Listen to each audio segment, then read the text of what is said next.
முன்னாள் முதல்வர் அண்ணன் ஓபிஎஸ் அவர்கள் ரொம்ப அமைதியான குணம் படைத்த ஒரு நல்ல மனிதர் தான் அவர். அரசியலில் எப்படி எது நடக்கும் என்பதை முன்கூட்டி தெரியக்கூடிய அளவிற்கு அவருக்கு அரசியல் தெரியாது. தெரிந்திருந்தால் யாரோ சொன்னார்கள் நான் செய்தேன் என்று அவர் போய் உண்ணாவிரதம் உட்காருவாரா, அல்லது தியானம் செய்வாரா, இல்லது அவர் சொன்னார் இவர் சொன்னார் என்று அவருடைய மனம் போன போக்கில் போவாரா? கால் போன போக்கில் போகக்கூடாது என்று புரட்சி தலைவர் சொன்னாரே, அப்படி மனம் போன போக்கில் இவர் போய்கொண்டிருக்கிறார். இன்று சூழ்நிலை பாருங்கள். ஒரு முன்னாள் முதல்வர் எந்த கட்சியில் இருக்கிறார், எங்கே இருக்கிறார் என்றே தெரியவில்லை. தனியாக ஒரு கட்சி ஆரம்பிக்கப் போவதாக சொன்னார்கள், அதுவும் நடைபெறவில்லை. ஆக இன்றைய சூழ்நிலை என்னவென்றே தெரியவில்லை. மாநாடு என்றார்கள், உண்ணாவிரதம் என்றார்கள், தனி கட்சி என்றார்கள். ஆனால் முன்பு நடந்த பாராளுமன்ற தேர்தலிலே இவர் ராமநாதபுரத்தில் தேசிய முற்போக்கு கூட்டணியில் இருந்தது உண்மைதானே? அதனை தொடர்ந்து தக்க வைக்கவில்லையே, ஏன் என்று தெரியவில்லை. இன்றைய சூழ்நிலை அவருக்கு திரிசங்கு சொர்க்கமாக இருக்கிறது. சாதாரணமாக பெரிய குளத்தில் ஒரு சின்ன தேநீர் கடை நடத்தி கொண்டிருந்தவர் இந்த ஓபிஎஸ்.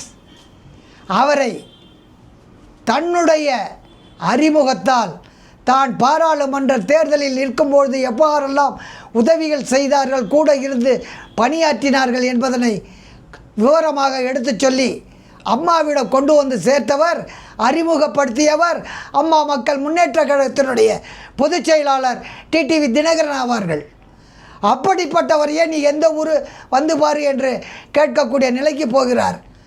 இவர் யார் நியாயம் கேட்பதற்கு? அம்மா எப்படி இருந்தார்கள் என்று ஆணையம் வைக்க வேண்டும் என்று சொன்னார்கள். அப்படி ஆணையம் வைத்த பிறகு அந்த ஆணையத்தில் சாட்சி சொல்லவோ கேள்வி கேட்கவோ முற்படும் போது எனக்கு எதுவுமே தெரியாது என்றார். ஏன் இந்த பித்தலாட்டம்? இவருக்கென்று தனியாக சொந்தமாக சிந்திக்கிற ஒரு ஆற்றல் இல்லையா? ஒரு பட்டப்படிப்பு படித்தவர் என்று சொன்னார்களே, அது உண்மை இல்லையா? ஏன் இப்படிப்பட்ட ஒரு நிலை? என்று பாருங்கள். எனக்கு மோடியை தெரியும், அமித்ஷா தெரியும் என்று சொல்லி கொண்டு இருந்தார். இன்றைக்கு ஏன் அவங்களெல்லாம் கண்ணுக்கு தெரியவில்லையா? உங்களுக்கு ஏது கட்சி? எங்கே இருக்க கட்சி? எந்த உரிமையை மீட்டெடுத்தீர்கள் நீங்கள்? உரிமை, மீட்பு, குழு, இதெல்லாம் யாரை ஏமாற்றுவதற்காக இந்த செயல்பாடுகள்? இப்பொழுது அடுத்ததாக ஒரு கூத்து. 4ஆம் தேதி நாங்கள் ஒரு பெரிய ஆர்ப்பாட்டம், போராட்டம், உண்ணாவிரதம்லாம் முடிச்சுட்டு இப்பொழுது மாநாடு போடுகிறோம் அப்படிங்கிறீங்க. 4ஆம் தேதி நீங்கள் மாநாடு போட்டு என்ன தமிழ்நாட்டை திருப்ப போகிறீங்களா?